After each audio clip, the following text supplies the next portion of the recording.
Everyone, welcome back to my channel study only science. Madhya Pradesh प्रतियोगी परीक्षाओं के लिए क्लास है एमपीपीएससी, एमपी आबकारी आरक्षक, एमपी जॉब्स और कॉम्पिटिटिव एग्जाम्स के लिए, जिसमें महत्वपूर्ण जो मध्य प्रदेश के इतिहास हिस्ट्री से रिलेटेड प्रश्न आते हैं, जीके या जीएस आप जो भी समझें, तो उससे रिलेटेड क्लास है और हम इसके महत्वपूर्ण एमसीक्यूज कर रहे हैं। तो हमारी सेकंड नहीं थर्ड क्लास है और हिस्ट्री एमपी हिस्ट्री का सेकंड क्लास है। ठीक है, सेकंड पार्ट है। तो हमने अब तक 50 क्वेश्चन इसके कवर कर लिए थे और पिछली क्लास में एमपी हिस्ट्री के उसके आगे के प्रश्नों को हम आज देखेंगे और साथ ही साथ जो भी इनका कंटेंट है छोटे से रूप में इसकी व्याख्या भी हम जरूर समझेंगे। तो चलिए शुरू करते हैं पहले प्रश्न के साथ। 13वीं शताब्दी में पंचम बुंदेला के वीर जो पुत्र हैं वीर बुंदेला, उन्होंने अपनी राजधानी किसे स्थापित कर बुंदेलखंड राज्य की स्थापना की थी? तो किसे स्थापित कर बुंदेलखंड की राजधानी स्थापित की? तो उनका उसका नाम था मऊ महोनी। ठीक है, मऊ महोनी में स्थापित की किसने? वीर बुंदेला ने। ठीक है, तो इसका जो है हम थोड़ी सी व्याख्या भी देखेंगे साथ ही साथ। ठीक है, आपको पता है व्याख्या है, बुंदेला ठाकुरों का उद्भव जो है अयोध्या के राजा रामचंद्र के ज्येष्ठ पुत्र लव के वंश से माना जाता है। 8वीं सदी में कर्तराज नाम का राजा काशी में हुआ। उसने अशुभ ग्रहों के निवारण के लिए शांति पाठ करवाया था, जिसके कारण उसका वंशज ग्रह निवार कहलाए, जो कि बाद में अपभ्रंश होकर गहरवार यानी कि गहरवार नाम से प्रसिद्ध हुए थे। इसी गहरवार वंश के पंचम बुंदेला के पुत्र वीर बुंदेला ने 13वीं सदी के मध्य में मऊ महोनी में अपनी नवीन राजधानी कायम कर बुंदेलखंड में क्या किया? अपना राज्य स्थापित कर लिया था। यह मऊ महोनी पहुज नदी के किनारे उत्तर प्रदेश के जालौन जिले में मध्य प्रदेश की भिंड जिले की निहोना तहसील की सीमा से लगा हुआ है। और वीर बुंदेला के नाती अर्जुन पाल ने बुंदेलों की इस राजधानी मऊ महोनी के आसपास के भूभागों पर कब्जा कर अपने राज्य की दृढ़ता प्रदान की थी। फिर इसमें आगे बताते हैं कि अधिकांश लेखक यही मानते हैं कि बुंदेला ठाकुर विंध्य क्षेत्र या विंध्यावटी पर्वत अंचल के भूभाग में राज्य में स्थापित करने के कारण विंध्येला या बाद में बुंदेला नाम से प्रसिद्ध हुए। ठीक है, ये वेरी इंपॉर्टेंट है। और उनके राज्य के बाद में बुंदेलाओं की राज्य स्थान होने के कारण बुंदेलखंड प्रदेश के नाम से आगे के इतिहास में पहचाने गए। माना जाता है कि 14वीं सदी के अंत से इस भूभाग का नाम जेजाग भुक्ति के स्थान पर बुंदेलखंड पड़ा था। तो कब से? 14वीं सदी के अंत से। ठीक है, फिर आगे बढ़ते हैं अगले प्रश्न की तरफ। मध्य प्रदेश की वर्तमान निवाड़ी जिले में बेतवा नदी के तट पर स्थित ओरछा को बुंदेलों की नवीन राजधानी के रूप में किसने स्थापित किया था? तो बुंदेलों की नवीन राजधानी के रूप में किसने स्थापित किया था? रुद्र प्रताप सिंह बुंदेला ने। ठीक है, अब इस के बारे में छोटी सी व्याख्या हम जरूर पढ़ेंगे। मध्य प्रदेश की वर्तमान जिले निवाड़ी में बेतवा नदी के तट पर जो स्थित है ओरछा को बुंदेलों की नवीन राजधानी के रूप में मलखान सिंह के उत्तराधिकारी रुद्र प्रताप सिंह बुंदेला ने 3 अप्रैल 1531 को स्थापित किया था। बेतवा नदी के तट पर स्थित ओरछा नगर को बुंदेली भाषा में ओरछा के नाम से जाना जाता है और इसका पुराना नाम गंगापुरी था। ठीक है, ये पूछ लिया जाता है, इसका पुराना नाम है गंगापुरी। आगे बढ़ते मधुकर शाह बुंदेला के पुत्र वीर सिंह देव को वर्तमान मध्य प्रदेश के किस जिले की छोटी बड़ौनी जागीर प्राप्त हुई थी? तो इसका आंसर है दतिया। ठीक है, वीर सिंह को जो मधुकर शाह बुंदेला है उसके पुत्र थे वीर सिंह देव को उनको दतिया जो बड़ौनी जागीर प्राप्त हुई थी। अब इनके बारे में थोड़ा सा जान लेते हैं, मधुकर शाह कौन थे? ठीक है, तो मधुकर शाह के बाद जो है उनके ज्येष्ठ पुत्र राम शाह बुंदेला जो कि 1592 से 1605 ईस्वी में ओरछा के शासक हुए और मधुकर शाह के 8 पुत्रों में से एक पुत्र वीर सिंह देव को वर्तमान में दतिया जिले में स्थित छोटी बड़ौनी की जागीर मिली थी। वीर सिंह देव ने 1592 ईस्वी बड़ौनी पहुंचते ही आसपास के ग्वालियर, नरवर, पवाया, करहरा आदि के मुगल क्षेत्रों में लूटमार कर अनेक मुगल थानों पर कब्जा कर लिया था और इन विद्रोही गतिविधियों को दबाने के लिए अकबर ने लगातार वीर सिंह देव पे मुगल सेनाएं भेजी, परंतु वह हर बार मुगल सेनाओं को चकमा देकर सघन वनों में भाग जाने में सफल हुआ। इस बीच में भीष्म देव ने अकबर के विद्रोही पुत्र शहजादा सलीम से संपर्क कर उन्हें अपने पक्ष में कर लिया और शहजादे के कहने पर भीष्म देव ने दक्षिण से आगरा की ओर जाते समय अकबर के विशिष्ट मंत्री अबुल फजल का वध नवरात्रि के मध्य सराय बरार में 9 अगस्त 1602 ईस्वी में, ठीक है, को कर दिया था। शहजादे का मानना था कि अब्दुल फजल बादशाह को उसके विरुद्ध बरगलाता रहता है। इस घटना के बाद सलीम जहांगीर बादशाह के नाम से अक्टूबर 1605 ईस्वी में गद्दी पर बैठा और उसने सार्वजनिक रूप से कहते हुए कहा कि भीष्म देव की वजह से उसे यह गद्दी प्राप्त हुई है। भीष्म देव को ओरछा की गद्दी सौंपकर पूरे बुंदेलखंड राज्य को उसे सौंप दे दिया जाएगा। अब भीष्म देव के अग्रज राम शाह को, यानी उसके बड़े भाई भीष्म देव के बड़े भाई राम शाह को, जो इस समय ओरछा का शासक था, इस समय मुगल दबाव के कारण बार चंदेरी की जागीर से संतोष करना पड़ा था। अब देखते हैं अगला प्रश्न। बुंदेलखंड की चंदेरी राज्य ओरछा के दक्षिण पश्चिम में स्थित था। वहां के का जो शासक मेदिनी राय किसे अपना संरक्षक मानता था? तो वो अपना राणा संग्राम सिंह को अपना संरक्षक मानता था। ठीक है, तो इसका आंसर ए हो जाएगा। अब चंदेरी वर्तमान में कहाँ है? ये अशोकनगर जिले के अंतर्गत आता है। इसकी व्याख्या है कि बुंदेलखंड का जो चंदेरी राज्य ओरछा के दक्षिण पश्चिम में स्थित था, वहां का शासक जो मेदिनी राय राणा संग्राम सिंह को अपना संरक्षक मानता था। चंदेरी वर्तमान में अशोकनगर जिले के अंतर्गत स्थित है तथा इसे मालवा प्रांत का प्रवेश द्वार माना जाता है। किसे? चंदेरी को। बाबर ने पानीपत के युद्ध में विजय के पश्चात चित्तौड़ के राणा सांगा पर आक्रमण करने की योजना बनाई थी, क्योंकि वह उस समय राजपूतों का सबसे बड़ा सहयोगी था। फिर क्या हुआ? 1557 ईस्वी में भरतपुर के समीप खानवा नामक स्थान पर चंदेरी के मेदिनी राय ने राणा सांगा की ओर से बाबर के विरुद्ध युद्ध लड़ा था, जिसमें राणा सांगा की पराजय हुई थी। अंततः 1528 ईस्वी में चंदेरी के मेदिनी राय के पास बाबर ने अपने दूतों को भेजकर अपने सानिध्य में आने का प्रस्ताव रखा, किंतु मेदिनी राय ने युद्ध से पीछे नहीं हटने का निर्णय लिया और चंदेरी राज परिवार की सैकड़ों महिलाओं ने इस युद्ध में मेदिनी राय की पराजय के पश्चात जौहर कर लिया था। तो ये थी मेदिनी राय और जो महाराणा सांगा से रिलेटेड और चंदेरी से रिलेटेड छोटी सी जानकारी। अब आगे बढ़ते हैं अगले प्रश्न की तरफ। सॉरी, महाराजा छत्रसाल बुंदेला के पिता का क्या नाम था? तो महाराजा छत्रसाल बुंदेला जो थे, उनके पिता का क्या नाम था? उनका नाम था चंपत राय बुंदेला। ठीक है, चंपत राय बुंदेला था। महाराजा छत्रसाल के बारे में जान लेते हैं। जो महाराजा छत्रसाल बुंदेला के पिता का नाम चंपत राय बुंदेला था और वह ओरछा के संस्थापक रुद्र प्रताप बुंदेला के तीसरे पुत्र उदयाजीत का पौत्र था। ठीक है, उससे ओरछा राज्य की महेवा की छोटी सी महत्वहीन जागीर प्राप्त हुई थी, जिसे नुना महेवा या महेवाचक भी कहा जाता है, जो टीकमगढ़ जिले के अंतर्गत जतारा तहसील के समीप स्थित है। बुंदेलखंड के इतिहास में महाबली के नाम से प्रख्यात छत्रसाल बुंदेला का जन्म 4 मई 1649 को हुआ था और 16 वर्ष की आयु में छत्रसाल ने दक्षिण भारत के मुगल अभियान की सेना नायक मिर्जा राजा जयसिंह की सेना में कार्य करने स्वीकार किया था। छत्रसाल ने 1675 ईस्वी में अपनी डंगाई राज्य की राजधानी के रूप में पन्ना का भी चयन किया था। छत्रसाल की डंगाई क्षेत्र उत्तर में कालपी, दक्षिण में सागर, सिरोंज और पश्चिम में ओरछा दतिया राज्य की सीमा तक स्थित था।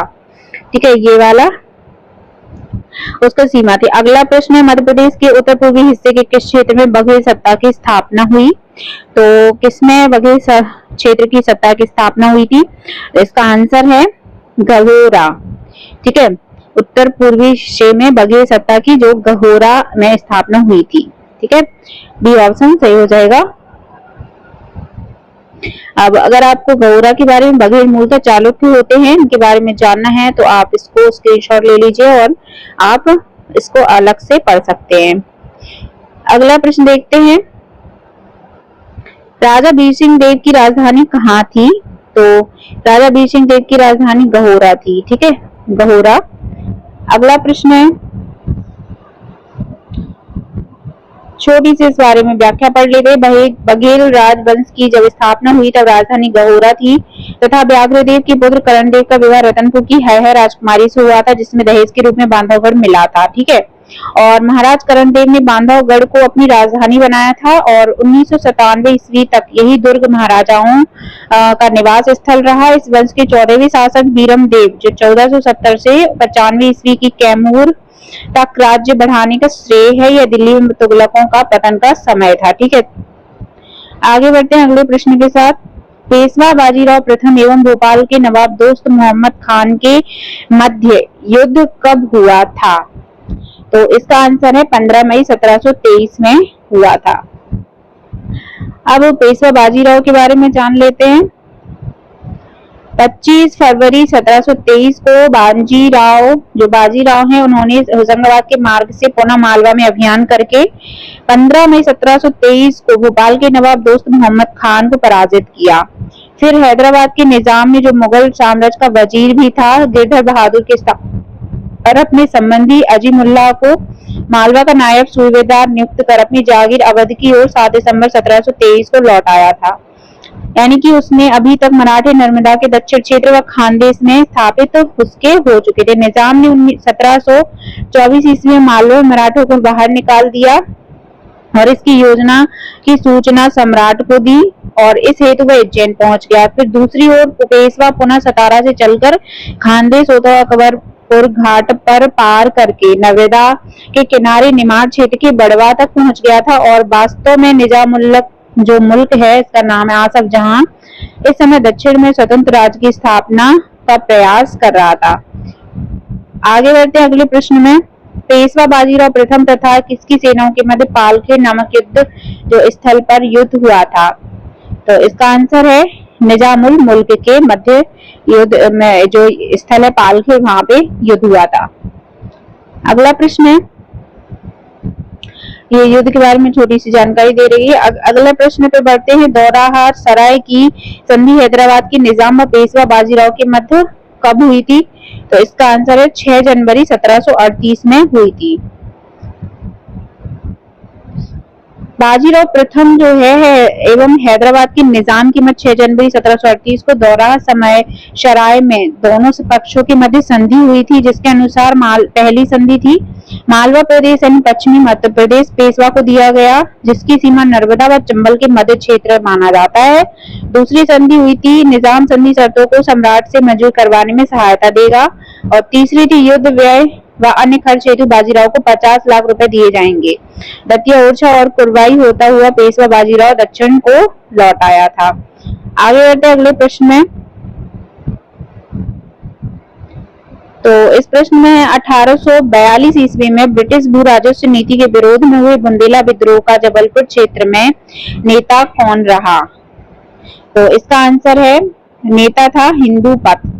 ठीक है, उसका नाम था हिंदूपत। जो कि अगला प्रश्न है 1857 ईस्वी के महान विप्लव की पृष्ठभूमि के संदर्भ में भारतीय स्वाधीनता का प्रथम प्रस्ताव 1836 ईस्वी बुंदेलखंड की किस रियासत में पारित हुआ था?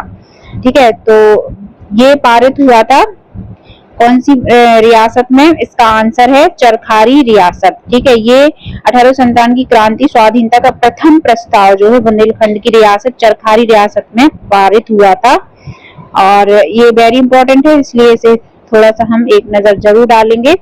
1857 के महान विप्लव की पृष्ठभूमि के संदर्भ में जो भारतीय स्वाधीनता का प्रथम प्रस्ताव है 1836 में बुंदेलखंड की चरखारी रियासत में आयोजित हुआ और बुढ़वा मंगल में पारित हुआ था। इससे बुढ़वा मंगल में बुंदेलखंड की 42 छोटी बड़ी रियासतों के शासक जागीरदार एकत्रित हुए और इन सभी ने मां भगवती के शीश पर हाथ रखकर शपथ ली थी कि कलकत्ते को साब अर्थात अंग्रेजों को भारत में रहने नहीं देंगे।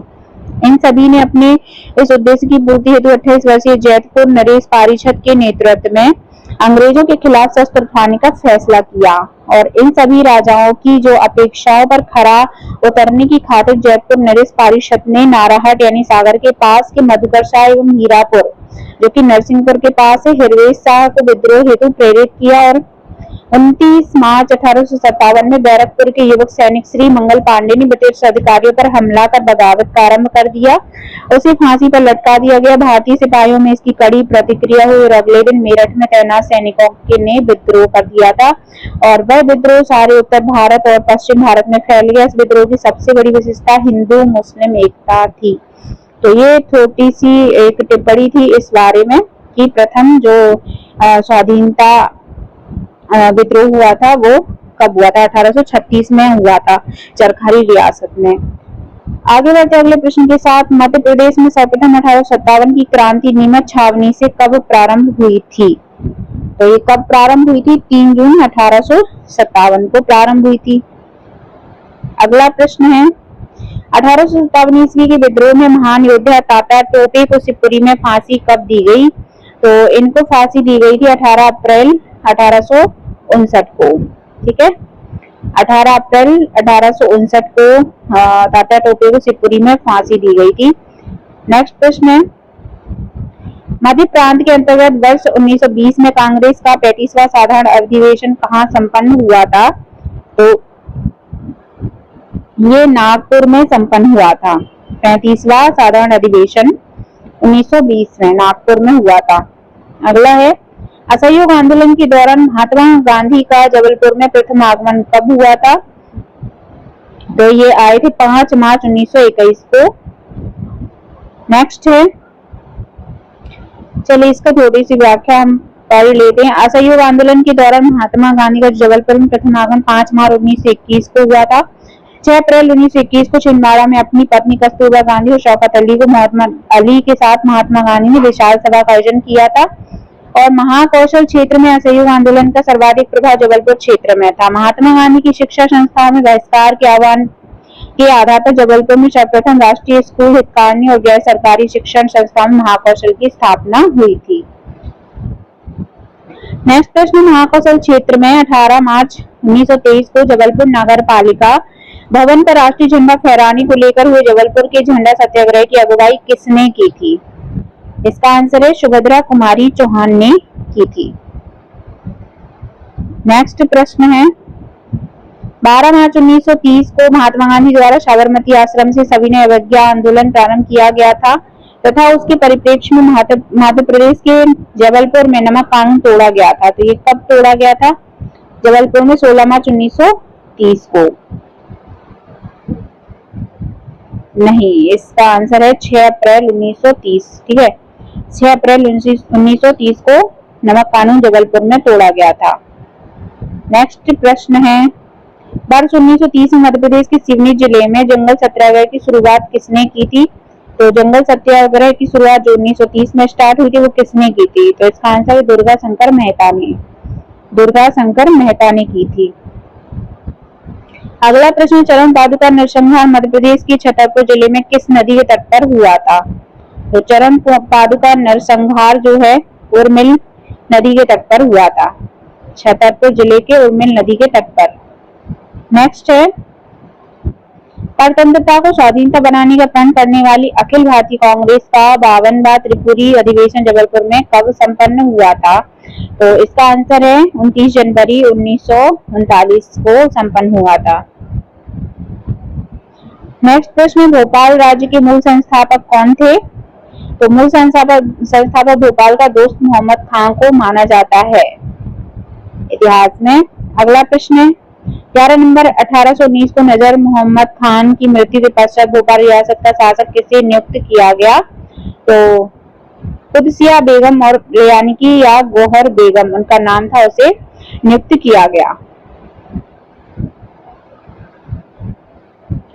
अगला प्रश्न है सिंधिया वंश का वास्तविक संस्थापक कौन था? तो सिंधिया वंश का वास्तविक संस्थापक का नाम था राणोजी शिंदे। राणोजी शिंदे जो सिंधिया वंश के वास्तविक संस्थापक हैं। और इसकी व्याख्या जान लेते हैं। सिंधिया वंश का संस्थापक राणोजी शिंदे था जो कान्हेर खेड़ा के पाटिल परिवार से संबंधित था।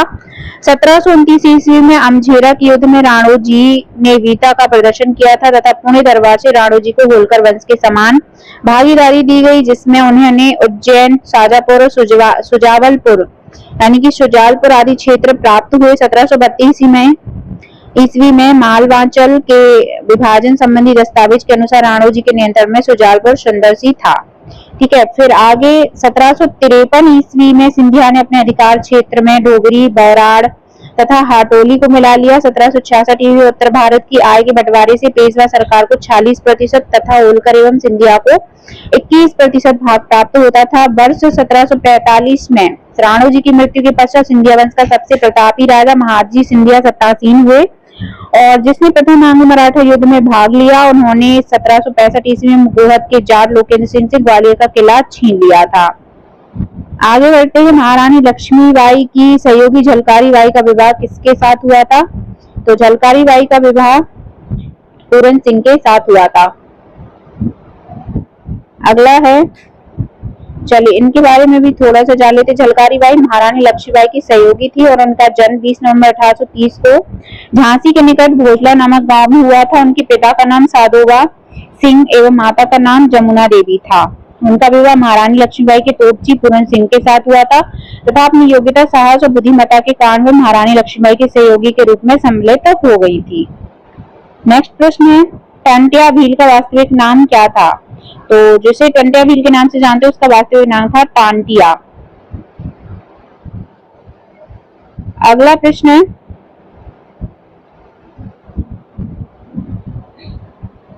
बोधन दउआ किसका सेनापति था? तो बोधन दउआ किसका सेनापति था? यह था सारगढ़ के राजा बखत वली का सेनापति था। अगला प्रश्न है, 1857 की क्रांति के समय राजा हृदय शाह के पुत्र मेहरबान सिंह लोधी ने मध्य प्रदेश के किस क्षेत्र का प्रतिनिधित्व किया था? तो इसका आंसर है नरसिंहपुर क्षेत्र का प्रतिनिधित्व किया। नेक्स्ट प्रश्न है, 1857 की क्रांति के समय महारानी लक्ष्मीबाई को भांडेर परगना में सहयोग किसने प्रदान किया था? तो इनको सहयोग दिया था उमराव सिंह सूबेदार ने। ठीक है, भांडेर परगना में। और अगला प्रश्न, 1857 के प्रथम स्वतंत्रता संग्राम में भोपाल रियासत का वह प्रमुख सेनानी जो बानपुर के राजा मरवन सिंह का सहयोगी था, तो वो कौन था? मोहम्मद अली खां।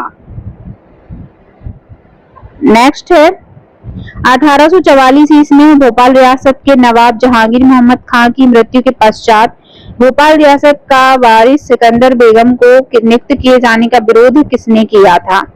तो इसका आंसर है फाजिल मोहम्मद खां और बारिस मोहम्मद खां ने। नेक्स्ट है, रीवा राज्य के युवराज रघुराज सिंह के युवा साथियों का प्रमुख नेता कौन था? तो इनका प्रमुख नेता था धीर सिंह बघेल।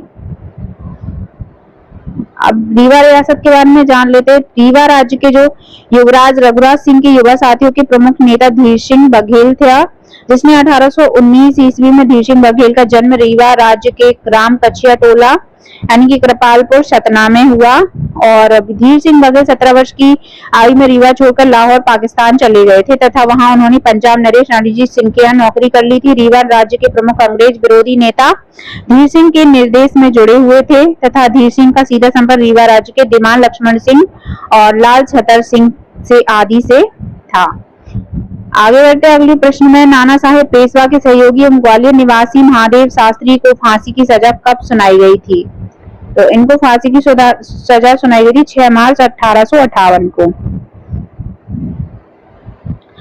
जो नाना साहेब पेशवा के सहयोगी थे और ग्वालियर निवासी महादेव शास्त्री, इनका नाम था 6 मार्च 1858 को फांसी की सजा सुनाई गई थी। अगला प्रश्न है, 1857 के विद्रोह में भिलाला समुदाय के किस स्वतंत्रता संग्राम सेनानी ने बड़वानी रियासत में महत्वपूर्ण भूमिका का निर्वहन किया था? तो उसका नाम था सीताराम कंवर। अगला प्रश्न है, 1857 में दतिया के राजा विजय बहादुर की मृत्यु के पश्चात शेवड़ा का वह किला जो ब्रिटिश सरकार का विरोधी बन गया था, तो वो कौन था? शेवड़ा का किलेदार था और ब्रिटिश सरकार का विरोधी बन गया था, उसका नाम था खलक सिंह दउआ। नेक्स्ट प्रश्न है, 1857 के प्रथम स्वतंत्रता संग्राम में भोपाल के किस वीर ने बहादुरी पूर्ण मुख्य संघर्ष का बलिदान दिया? तो इनका बलिदान जिसने दिया था फाजिल मोहम्मद खान ने। नेक्स्ट है, 1857 के क्रांतिकारी गरुड़ सिंह अर्थात गुरूर सिंह का संबंध मध्य प्रदेश के किस जिले से है? तो इसका संबंध है शहडोल से, गुरूर सिंह का शहडोल से। अगला प्रश्न है, मालवा और निवाड़ क्षेत्र के भी स्वतंत्रता प्रेमी थे, उनमें से कौन सेंधवा घाट का नायक था? सेंधवा घाट का नायक कौन था? उसका नाम है खाजा नायक। नेक्स्ट प्रश्न है, 1842 ईस्वी के बुंदेला विद्रोह में प्रमुख भागीदारी देने वाले राजा हृदय शाह के किस स्थान के जमींदार थे? तो बुंदेला विद्रोह में भागीदारी राजा जो है हृदय शाह, इनके ये थे हीरापुर के जमींदार। अगला प्रश्न है, पुरा पाषाण कालीन निम्न स्थलों में किसका संबंध मध्य प्रदेश से है? तो पुरा पाषाण कालीन में जो मध्य प्रदेश का स्थल है उसका नाम है उपरोक्त सभी। नाम है अग्नि, कंडाला और लोनार। अगला प्रश्न, मध्य पाषाण कालीन आदमगढ़ शैलाश्रय के खोजकर्ता कौन है? आदमगढ़ शैलाश्रय जो है उसके खोजकर्ता का नाम है आरबी जोशी। अगला प्रश्न है, ऐरण जिसे सागर बोलते हैं वर्तमान में, इसका संबंध किस काल से है? तो इसका संबंध नव पाषाण काल से है।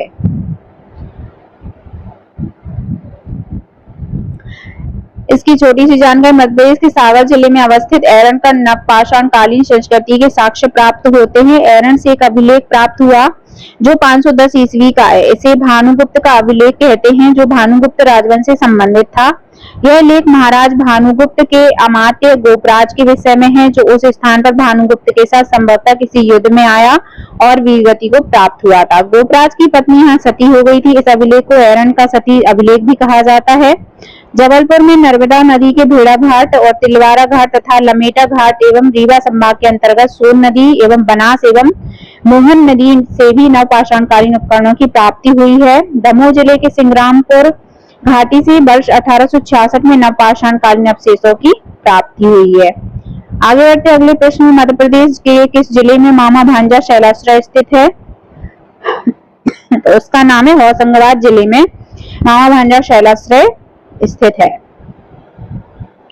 नेक्स्ट प्रश्न, महाभारत में वर्णित कारुस देश का संबंध वर्तमान मध्य प्रदेश में किस जिले से है? तो कारुस देश का संबंध जो है महाभारत कालीन है और इसमें महाभारत में वर्णित है, तो उस जिले का नाम है रीवा। रीवा को कारुस देश नाम से जाना गया।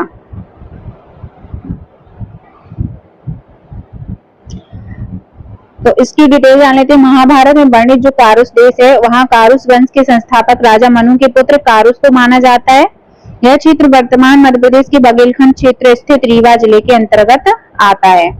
अगला प्रश्न है, ताम्रपाषाण संस्कृति से संबंधित स्थल कायथा की खोज किसने की थी?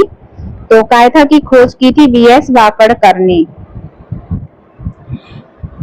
अगले प्रश्न की तरफ बढ़ते हैं। सॉरी,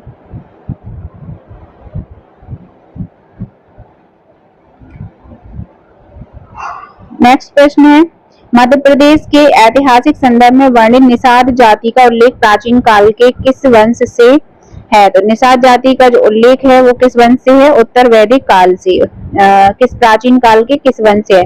तो उत्तर वैदिक काल से संबंधित है और निषाद जाति वंश है उसका नाम। ठीक है, प्रश्न थोड़ा अटपटा है। अगला प्रश्न है, मध्य प्रदेश के खंडवा जिले का प्राचीन नाम क्या है? मध्य प्रदेश के खंडवा जिले का मानधाता है प्राचीन नाम, जो कि पौराणिक कथाओं के अनुसार इक्ष्वाकु वंश के राजा मुचुकुंद ने विंध्य और सतपुड़ा पर्वत श्रेणी के बीच में मानधाता नगरी की स्थापना की, जिसे कालांतर में खंडवा नाम दिया गया। मध्य प्रदेश में इसी समय अन्य जनपदों की भी स्थापना की गई थी, जिनका भाषाई विकास के साथ नाम परिवर्तित होता चला गया। अगला प्रश्न है, मध्य प्रदेश के किस पुरातात्विक स्थल से नर्मदा नाव एवं विलुप्ति हाथी के जीवाश्म प्राप्त हुए हैं? उसका नाम है हथनौरा से। ठीक है, पुरातत्व स्थल हथनौरा है। नेक्स्ट प्रश्न है, मौर्यकालीन सांची के स्तूप का निर्माण किस शासक द्वारा कराया गया था? तो सांची के स्तूप का मौर्यकालीन निर्माण जो है अशोक के द्वारा कराया गया था। और आज का क्लास का आखिरी प्रश्न है, जबलपुर के रूपनाथ एवं दतिया के गुर्जरा नामक स्थान पर स्थित लघु शिलालेख किस शासक से संबंधित है? तो इसका आंसर है अशोक से ही संबंधित है। इसके आगे के प्रश्न हम कल की क्लास में देखेंगे। मिलते हैं नेक्स्ट क्लास में।